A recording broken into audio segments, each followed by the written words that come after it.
कार्तिक मास की सभी कहानियां सुने दिव्या ज्योति चैनल पर। वीडियो शुरू करने से पहले वीडियो को लाइक करके चैनल दिव्य ज्योति को सब्सक्राइब जरूर करें। प्रिय भक्त गणों, छोटी सी लड़की थी, रोज मंदिर जाती और पूजा पाठ करती। आया कार्तिक का महीना तो उस दिन वह मंदिर गई तो देखने लगी कि बहुत सारी औरतें पूजा पाठ कर रही हैं। राय दामोदर की कहानी कह रही है तो उसने पूछा, यह तुम क्या कर रही हो? तो सब कहने लगी कि कार्तिक का महीना शुरू हो गया है, अब हम सब रोज कार्तिक नहाएंगे, सुबह सवेरे आया करेंगे, कार्तिक का स्नान किया करेंगे, कार्तिक का सुनेंगे, कार्तिक की कहानी सुनेंगे। तो वह कहने लगी कि मैं भी नहाऊंगी। अर्ड का महीना पूरा हो गया तो सब लोग अपनी अपनी बातें करने लगी। एक बोली कि मैं तो गंगा जी जाऊंगी, दूसरी बोली कि हम तो जमुना जी जाएंगे।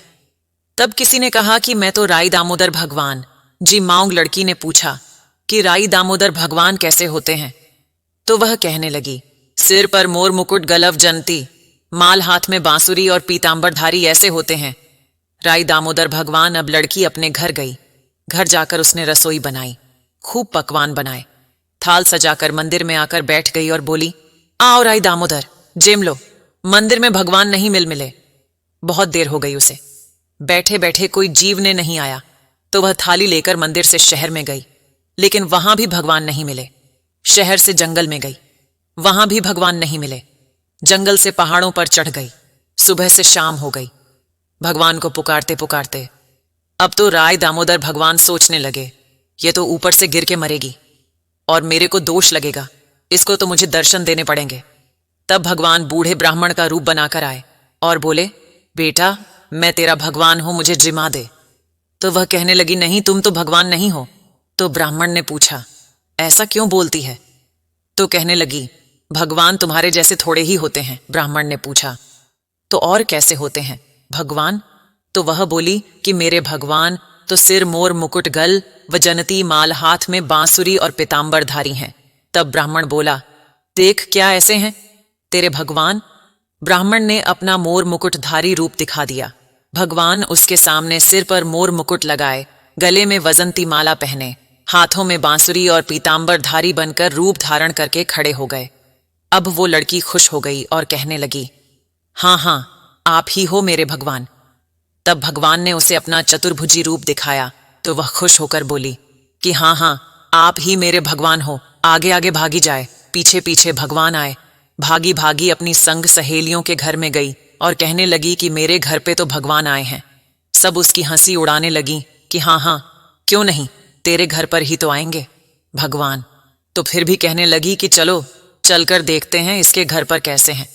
इसके भगवान, जिनके भाग्य में भगवान के दर्शन थे, उन्होंने आकर भगवान के दर्शन पाए। हे राय दामोदर भगवान, जैसे आपने उस लड़की को दर्शन दिए, जैसे उसकी मनोकामना पूरी की, ऐसे ही दर्शन सबको देना। कहते सुनते हुंकारा भरते सभी की, मनोकामना पूरी करना बोलिए। राय दामोदर भगवान की जय हो। अब हम सुनते हैं पथवारी माता की कहानी। एक गांव में एक बुढ़िया माई रहती थी। बुढ़िया माई के 4 बेटे थे, 4 बहुएं थीं। बुढ़िया माई के पास 4 भैंसें थीं। आया कार्तिक का महीना तो बुढ़िया माई अपनी बहुओं से कहने लगी कि मैं तो कार्तिक स्नान करने के लिए गंगा जी के तट पर जा रही हूं। तुम सारी की सारी एक एक भैंस ले लो। मैं 1 महीने बाद कार्तिक नहाकर आऊंगी तो देखूंगी तुम में से किसने सबसे ज्यादा घी जमा किया है। उसकी बड़ी 3 बहुएं तो बड़ी चालाक थीं, लेकिन जो सबसे छोटी बहू थी वह सीधी शधी थी, बहुत ही सरल थी, संस्कारी थी। उसे दूध पिलोना नहीं आता था, घी निकालना भी नहीं आता था। अब सासू जी तो एक एक भैंस देकर कार्तिक स्नान को चली गई तो तीनों देवरानी जेठानी आपस में योजना बनाने लगी। अब देखते हैं यह क्या करेगी, क्योंकि इसे तो ना दूध बिलोना आता है ना घी निकालना आता है। सासू जी छोटी को ज्यादा प्यार करती थी, इसीलिए तीनों बड़ी बहुएं उससे बहुत जलती थीं। अब सासू जी तो एक एक भैंस देकर चली गई। अगले दिन छोटी बहू अपने जेठानियों से पूछने लगी कि दूध कैसे बिलाऊं और घी कैसे निकालूं, तो उसे किसी ने कुछ भी नहीं बताया। अब वह तो बहुत बोली भाली थी, बहुत दुखी हुई। वह रोज मंदिर जाती थी, उसका मंदिर जाने का नियम था, तो घर का सारा काम धाम करके मंदिर में गई तो वहां पर देखने लगी कि कुछ औरतें कुछ पूजा पाठ सी कर रही हैं। तो वहां जाकर पूछने लगी कि तुम लोग क्या कर रही हो। तो वे सभी कहने लगी कि कार्तिक का महीना शुरू हो गया है और हम पटवारी पूज रहे हैं। उस दिन मंदिर में बहुत सारी संगत भी रुकी हुई थी। कार्तिक स्नान करने के लिए तो बहू ने क्या किया, सारा दूध दही ले जाकर संगत को पिला दिया। अब रोज दूध दही बेकार होगा, इससे तो अच्छा है संगत को ही पिला दो। उसने दूध दही तो संगत को पिला दिया और पटवारी की पूजा करके घर आ गई। रोज ऐसे ही करने लगी। कार्तिक स्नान करने वालों को दूध दही पिला आती और पटवारी की पूजा करके घर आ जाती। करते करते पूरा महीना बीत गया। उसकी तीनों जेठानियों ने तो डिब्बा भर के घी जमा कर लिया था। अब छोटी बहू तो बेचारी डर गई, अब सासू जी आएंगी, पूछें कि कहाँ है तो मैं क्या कहूंगी। मैंने तो सारा दूध दही संगत को पिला दिया। उदास होकर पटवारी माता के पास जाकर बैठ गई। पटवारी माता ने पूछा, उदास क्यों बैठी है? तो कहने लगी कि कल मेरी सासू जी कार्तिक नहाकर आएंगी। उन्होंने कहा था घी जमा कर रखना। मैंने तो कुछ भी नहीं किया, सारा दूध दही संगत को पिला दिया। अब वे पूछें तो क्या कहूंगी। तो पटवारी माता कहने लगी कि तू मेरे से 4 कंकर ले जा ले, जाकर 4 डिब्बों में डाल देना, तेरा एक एक डिब्बा घी से भर जाएगा, ऐसे तेरे 4 डिब्बे हो जाएंगे। अब तो वह 4 कंकर उठाकर ले आई। उसने 4 डिब्बों में डाल दिए। उसके 4 डिब्बे घी के भर गए। अब सासू जी कार्तिक नहाकर आई तो बोली, लाओ दिखाओ किसने कितना कितना घी जमा किया है। तो तीनों बड़ी जो बहुएं थीं खुशी खुशी अपना डिब्बा लेकर आई और सोचने लगी कि अब तो मजा आएगा। सासू जी इसको डांट, क्योंकि इसने तो ना कभी दूध पिलो या नाक ही निकाला। अब छोटी का नंबर आया तो वो 4 डिब्बे लेकर आई। तो तीनों जेठानियां देखकर हैरान कहने लगी, तुमने तो कभी दूध जमाया नहीं, बलोया नहीं, इतना घी कहां से लाई हो। तो उसने सारी बात बता दी कि सासू जी मुझे तो घी बिलोना आता नहीं था। मैंने पूछा तो मुझे किसी ने बताया नहीं, तो मैं मंदिर जाती थी। कार्तिक स्नान शुरू हुआ तो वहां पर संगत आ गई। मैंने तो 2 दही से संगत की सेवा कर दी और पीपल पटवारी की पूजा करके घर आ जाती। मुझे तो ये सब पटवारी माता ने मेरी सेवा से खुश होकर दिया है। तो सभी कहने लगे कि पटवारी माता की पूजा करने का, कार्तिक स्नान करने वालों की सेवा करने का यदि इतना धर्म फल होता है तो अगले साल से हम भी कार्तिक नहाया करेंगे और पटवारी माता की पूजा किया करेंगे। बोलिए पटवारी माता की जय हो। बहुत समय पहले की बात है। एक सेठ सेठानी थे। सेठानी तो धर्म कर्म वाली थी, पूजा पाठ बहुत करती थी, भगवान विष्णु की पूजा करती थी। लेकिन सेठ जी का मन पूजा पाठ में बिल्कुल भी नहीं लगता था और उन्हें सेठानी का पूजा पाठ करना भी अच्छा नहीं लगता था। तो लोगों के कहे सुने में आकर सेठ जी ने सेठानी को घर से निकाल दिया। सेठानी बड़ी दुखी हुई। चलते चलते जंगल में पहुंच गई। वहां पर उसने देखा कि 4 आदमी मिट्टी खोद रहे थे। तो सेठानी वहां पर जाकर बोली, भाई तुम मुझे भी नौकरी पर रख लो। तो उन्होंने उसे नौकरी पर रख लिया। सेठानी भी मिट्टी खोदने लगी। मिट्टी खोदने से सेठानी के हाथों में छाले पड़ गए, क्योंकि सेठानी ने तो कभी अपने घर में कुछ भी काम नहीं किया था। उसने मिट्टी खोदी तो हाथों में छाले पड़ गए, सिर के बाल उड़ गए। तो वे आदमी कहने लगे कि बहन तुम तो अच्छे घर की लगती हो, तुमसे ये काम नहीं होगा, तुम एक काम करो, हमारे घर का काम कर दिया करो। तो वे उसे अपने घर में ले गए। वे 4 आदमी रोज 4 मुट्ठी अनाज लाते थे और चारों मिलकर बैठकर खा लेते थे। अब सेठानी ने कहा कि कल से तुम 8 मुट्ठी अनाज लेकर आना। तो अगले दिन जब वह काम करने आए तो उन्हें ज्यादा पैसा मिला। वह 8 मुट्ठी अनाज लेकर गए।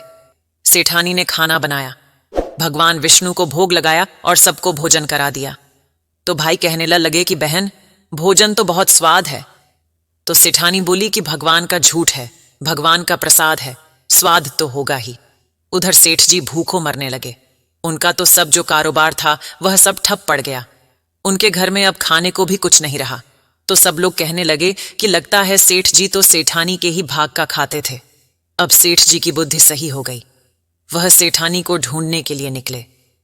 ढूंढते ढूंढते वे भी उसी जंगल में आ गए। वहां पर उन्हें उन्हीं 4 आदमियों को मिट्टी खोदते हुए देखा तो कहने लगे कि भाई मुझे भी नौकरी पर रख लो, क्योंकि सेठ जी तो कई दिनों से भूखे थे, खाने को कुछ मिला नहीं था। उन्होंने सोचा कुछ काम करूंगा, 4 पैसे मिलेंगे, कुछ खा पी लूंगा। तो कहने लगे मुझे नौकरी पर रख लो। तो वे आदमी बोले ठीक है भाई, तू भी मिट्टी खोद ले, अब सेठ जी भी मिट्टी खोदने लग गए। अब सेठ ने भी अपने घर में कभी कुछ काम नहीं किया था। मिट्टी खोदी तो उनके घर में उनके हाथों में भी छाले पड़ गए, उनके भी सिर के उड़ने लगे। तो वे आदमी बोले, भाई तुम तो अच्छे घर के लगते हो, एक काम करो, तुम हमारे घर चलो, हमारे घर का काम कर लेना। अब वे आदमी सेठ जी को भी अपने घर पर ले गए। वहां जाकर सेठ ने सेठानी को देखा तो पहचान लिया, लेकिन सेठानी ने सेठ को नहीं पहचाना, क्योंकि वह घूंघट में रहती थी। उसने तो चेहरा देखा ही नहीं कि कौन आया है कौन नहीं। उसने सोचा कि भाई एक आदमी नया आया है, मुझे तो उसके लिए भी भोजन बनाना है। उस दिन उसने कुछ ज्यादा खाना बना लिया। पहले भगवान विष्णु को भोग लगाया, फिर खाना परोसने लगी। तो उसने 4 भाइयों को तो अपने खाना परोस दिया। जो 4 आदमी थे उसने धर्म के भाई बना लिए थे, तो चारों भाइयों को खाना परोस दिया। जब सेठ जी को परोसने लगी तो भगवान विष्णु ने हाथ पकड़ लिया। अब उसके जो मुंह भोले भाई थे वह कहने लगे, बहन क्या कर रही हो, खाना क्यों नहीं परोस रही? तो वह बोली कि मैं तो कुछ भी नहीं कर रही, भगवान विष्णु ने मेरा हाथ पकड़ रखा है। अब भाई बोले कि हमें भी अपने भगवान के दर्शन करा दो। अब सेठानी ने भगवान से प्रार्थना करी, तब भगवान विष्णु ने सबको दर्शन दिए। सेठ ने सेठानी से माफी मांगी। भाइयों ने बहन को बहुत सारा धन देकर विदा कर दिया। सेठ सेठानी दोनों मिलकर अब भगवान विष्णु की पूजा करने लगे। उनके घर में फिर से अनधन के भंडारे भर गए। सेठ जी को अब अपनी गलती का एहसास हो गया था। हे विष्णु, भगवान जैसे आपने सेठानी पर अपनी कृपा की, वैसे ही सब पर करना और सबकी मनोकामना पूरी करना। बोलिए विष्णु भगवान की जय हो। किसी गांव में एक ब्राह्मण ब्राह्मणी रहते थे। ब्राह्मण का पीपल देवता सीखने का नियम था। रोज पीपल देवता में जल देता, परिक्रमा करता, पूजा करता, उसी के बाद अन्न जल ग्रहण करता। एक दिन की बात है, ब्राह्मण देव पीपल सींचने गए। पीपल सींच के परिक्रमा कर रहे थे तो पीपल में से एक लड़की की आवाज आई जो कह रही थी, पिताजी मैं तेरे साथ चलूंगी। अब आवाज सुन के ब्राह्मण देव ने इधर उधर देखा कि पता नहीं कि किसकी आवाज है, लेकिन कोई भी दिखाई नहीं दिया। ध्यान से सुना तो पता लगा कि यह तो आवाज पेड़ में से आ रही है। अब ब्राह्मण देव थोड़ा थोड़ा डर भी गए। फिर उन्होंने पूछा कि तुम कौन हो? तो वह कहने लगी कि मैं आपकी बेटी हूं और मैं आपके साथ चलूंगी। अब ब्राह्मण देव ने कुछ भी नहीं कहा, अपने घर आ गए। अगले दिन जब पीपल की पूजा करने गए तो फिर से लड़की ने कहा, पिताजी मैं तुम्हारे साथ चलूंगी। अब जब रोज यही होने लगा तो बण देवता चिंता में पड़ गए, क्योंकि ब्राह्मण की 6 लड़की पहले से ही थी। घर में खाने पहनने को कुछ था नहीं। ब्राह्मण देव भिक्षा मांग के अपने परिवार का गुजारा करते थे। किसी दिन खाने को मिलता, किसी दिन नहीं मिलता, किसी दिन उपवास ही करना पड़ जाता। अब ऐसे में एक लड़की और ले जाऊं तो उसे क्या खिलाऊं पिलाऊंगी? अब ब्राह्मण देव तो चिंता में पड़ गए। घर आकर भोजन पानी त्याग कर बैठ गए। ब्राह्मणी ने पूछा, क्या बात है, इतनी चिंता में क्यों बैठे हो? तो ब्राह्मण ने सारी बात बता दी कि मैं पीपल की पूजा करने जाता हूं तो पीपल में से लड़की कहती है कि पिताजी मैं तेरे साथ चलूंगी। तो ब्राह्मणी कहने लगी, तो चिंता में सूखे क्यों जा रहे हो? जहां 6 लड़की है वहां 7वीं भी सही, तुम दूसरे दिन ले आना। अब ब्राह्मण अगले दिन जब पूजा करने गए, पीपल देव की पूजा करके परिक्रमा कर रहे थे, तो फिर से आवाज आई, पिताजी मैं तुम्हारे साथ चलूंगी। तो उसने कहा, हाँ हाँ ठीक है चलो। अब ब्राह्मण लड़की को अपने घर ले आया। उस दिन ब्राह्मण जब भिक्षा मांगने गया तो उस दिन उसे थैला भर के आटा मिला। आटा लेकर घर आ गया। ब्राह्मणी बहुत खुश हुई। आटा छानने लगी तो लड़की बोली कि माँ मैं छानगी। तो वो कहने लगी, ना बेटी तू तो अभी बहुत छोटी है, तू आटा कैसे छानेगी? वो बोली, ना मैं छान लूंगी। तो उसने जिद करके आटा छाना तो उससे तो परात भर गई। खाना बनाने लगी। उसकी माँ तो बोली कि माँ लाओ मैं बना दूं खाना। तो उसकी माँ बोली कि ना बेटी तू तो अभी बहुत छोटी है, तेरी उंगली जल जाएगी, तेरा हाथ जल जाएगा, खाना मैं ही बना दूंगी। पर वह जिद करने लगी कि नहीं माँ आज तो खाना मैं ही बनाऊंगी। अब उसकी माँ ने उसकी बात माननी पड़ी। जब वह बार बार जिद कर रही थी, उसने जो खाना बनाया तो 36 प्रकार के भोजन बना दिए। सबको पेट भर भर के खाना खिलाया और दिन तो भूखे रहे थे, उपवास करे थे। उस दिन सबने पेट भर भर के खाना खाया। थोड़ी देर में ब्राह्मणी का भाई आ गया। कहने लगा, जी मुझे तो बहुत जोर से भूख लगी है, मैं तो खाना खाऊंगा। अब ब्राह्मणी में बैठ गई। सबने खाना खा लिया। जितना ब्राह्मण भिक्षा मांग के लाए थे सब बांट के खा लेते थे। अब वह सोचने लगी कि भाई भूखा आया है, अब इसे क्या खिलाऊंगी। बेटी ने मां को चिंता में बैठे देखा तो पूछने लगी, मां क्या बात है, चिंता में क्यों बैठी हो? तो मां बोली, बेटी तेरा मामा आया है और कह रहा है मैं भूख खा हूं, खाना खाऊंगा। सबने खा लिया, अब उसे कहां से खाना खिलाऊंगी। तो बेटी कहने लगी कि मां कोई बात नहीं, आप चिंता मत करो, मैं खाना बना दूंगी। अब वह रसोई में गई। उसने पता नहीं क्या किया, उसने तो 36 तरह के भोजन फिर बना दिए। ब्राह्मणी देखकर बड़ी हैरान कि यह लड़की है क्या है, 36 तरह के भोजन बना दिए। सबने खा लिया। उसके बाद भी इतना सामान था कि इसने दोबारा से भोजन बना दिया। उसने भाई को खाना खिला दिया। अब भाई ने पूछा, जी जी आज तो बहुत स्वादिष्ट खाना बनाया है। तो कहने लगी कि भाई तेरी भांजी है। मुंह बोली, उसने बनाया है। करते करते शाम को हो गई तो बेटी मां से कहने लगी कि मां चौका लगाकर चौके में दिया जला देना और मैं कोठे में सोऊंगी। तो उसकी मां कहने लगी, ना बेटी तू हमारे साथ चल, तू कोठे में सोएगी, डर जाएगी रात को। तो कहने लगी, ना मैं तो कोठे में ही सोऊंगी। अब तो जिधर भी देखे उधर धन ही धन के भंडारे लगते चले जाए। ब्राह्मण के घर में तो अनधन के भंडारे लग गए, क्योंकि वह लड़की और कोई नहीं साक्षात लक्ष्मी माता थी, जो ब्राह्मण का दुख दरिद्र मिटाने आई थी। ब्राह्मण के घर में धन लक्ष्मी का वास करके जब लक्ष्मी माता जाने लगी तो बाहर पड़ोसी में एक बूढ़ा ब्राह्मण सो रहा था। उसने पूछा, बेटी इतनी रात को कहां जा रही है? तो कहने लगी कि मैं तो लक्ष्मी माता हूं, इसके 6 बेड़ी थी, इसका दुख दरिद्र दूर करने आई थी, तुझे करवाना हो तो तू भी करवा ले। अब लक्ष्मी माता ने उस बूढ़े ब्राह्मण के घर में भी चारों तरफ जो देखा, उसके घर में भी धन ही धन हो गया। सब सवेरे उठे तो सब बेटी को ढूंढने लगे, कहां गई कहां गई। तो पड़ोसी ब्राह्मण बोला कि वह तो लक्ष्मी माता थी, तेरे साथ साथ मेरा भी दुख दरिद्र दूर कर गई। हे लक्ष्मी माता, जैसे आपने उन पर कृपा की, जैसे उनका दुख दरिद्र दूर किया, उनके घर में अनधन के भंडारे भरे, ऐसे ही सबका दुख दरिद्र दूर करना और सब पर अपनी कृपा बनाना। बोलिए लक्ष्मी माता की जय हो। अब सुनते हैं पीपल देवता की कहानी। बोलिए पा देवता की जय हो। किसी गांव में एक ब्राह्मण ब्राह्मणी रहते थे। ब्राह्मण का पीपल की सेवा का नियम था। ब्राह्मण देवता रोज पीपल देवता की पूजा करते, जल से सींच और परिक्रमा करते, दिया जलाते और उसी के बाद कुछ भी अन्न जल ग्रहण करते। बिना पीपल की पूजा किए तो पानी की एक बंद भी ग्रहण नहीं करते थे। इस तरह से पीपल देवता की पूजा करते करते ब्राह्मण को पूरा जीवन बीत गया। एक दिन पीपल देवता ने सो कि ब्राह्मण ने सारा जीवन मेरी सेवा की है, मेरी पूजा की है, मुझे इसे कुछ तो देना चाहिए। जब अगले दिन ब्राह्मण पीपल की पूजा करने के लिए आए तब पीपल सींच कर परिक्रमा कर रहे थे। तो पीपल में से आवाज आई, तू मांग मैं देऊं, तू मांग मैं देऊं। ब्राह्मण ने आवाज सुनी तो चारों ओर देखने लगे कि आवाज कहां से आ रही है, पर उन्हें तो आसपास कोई भी दिखाई नहीं दिया। अब ब्राह्मण आश्चर्य में पड़ गए। इसके बाद तो रोज ऐसा ही होने लगा। जब भी ब्राह्मण देवता पीपल की पूजा करने जाते, रोज पीपल में से आवाज आती कि तू मांग मैं देऊं। यह सब देखकर ब्राह्मण घबराने लगे, क्योंकि उन्होंने सुन रखा था कि पीपल के पेड़ पर तो भूतों का वास होता है। तब उन्होंने सोचा कि कहीं यह आवाज किसी भूत प्रेत की तो नहीं। ब्राह्मण देवता घबराकर अपने घर आ जाते और घर आ जाकर भोजन भी नहीं करते।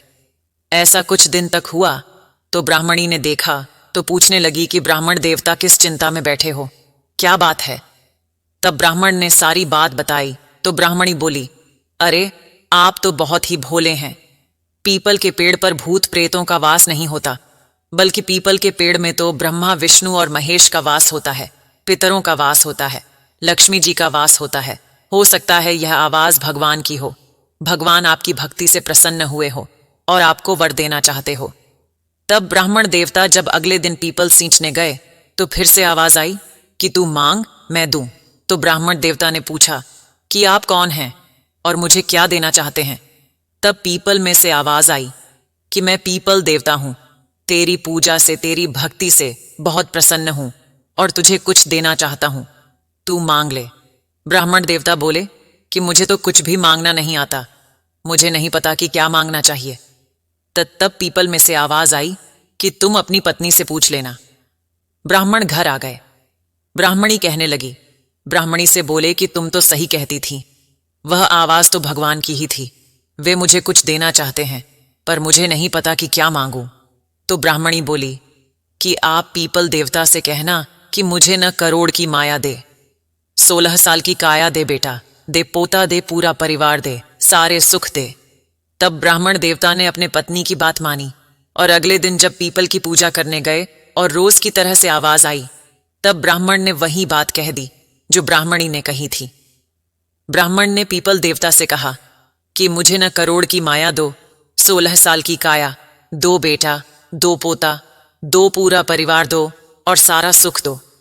पीपल देवता सोचने लगे कि ब्राह्मण देखने में सीधा साधा था, कहता था मांगना नहीं आता है, पर सारी ही चीजें मांग ली। फिर बोले कोई बात नहीं, तूने जो है सब तुझे देता हूं। अब ब्राह्मण थोड़ी देर पर वहां पर खड़े रहे, लेकिन जब उनके हाथ में कुछ भी नहीं आया तो निराश होकर वापस आने लगे। मन ही मन सोचने लगे कि पीपल देवता कहते तो थे कि तुझे सब देता हूं, दिया तो कुछ भी नहीं। इसी तरह अपने विचारों में मग्न चले आ रहे थे और अपनी कुटिया से आगे निकल गए। उन्होंने तो ध्यान भी नहीं दिया कि उनकी कुटिया की जगह अब एक आलीशान महल खड़ा था। जब अपने घर से आगे निकल गए तब पीछे से ब्राह्मणी ने आवाज लगाई कि कहां जा रहे हो ब्राह्मण देव। ब्राह्मण ने पीछे मुड़कर देखा तो एक सजी धजी औरत खड़ी थी। रेशम जरी की साड़ी पहन रखी थी, बहुत सारे गहने पहन रखे थे। ब्राह्मण देवता तो इस भेष में अपनी पत्नी को पहचान ही ना सके, तो ब्राह्मणी ने दोबारा आवाज लगाई, कहने लगी कि कहां जा रहे हो, अपने घर में क्यों नहीं आते। तब ब्राह्मण बोले कि तुम्हारा भेष कैसे बदल गया, ये इतने सारे गहने, इतने सुंदर कपड़े। तब ब्राह्मण बोले कि पीपल देवता का आशीर्वाद है, पीपल देवता ने आपकी मनोकामना पूरी कर दी, आपने जो भी मांगा था सब दे दिया।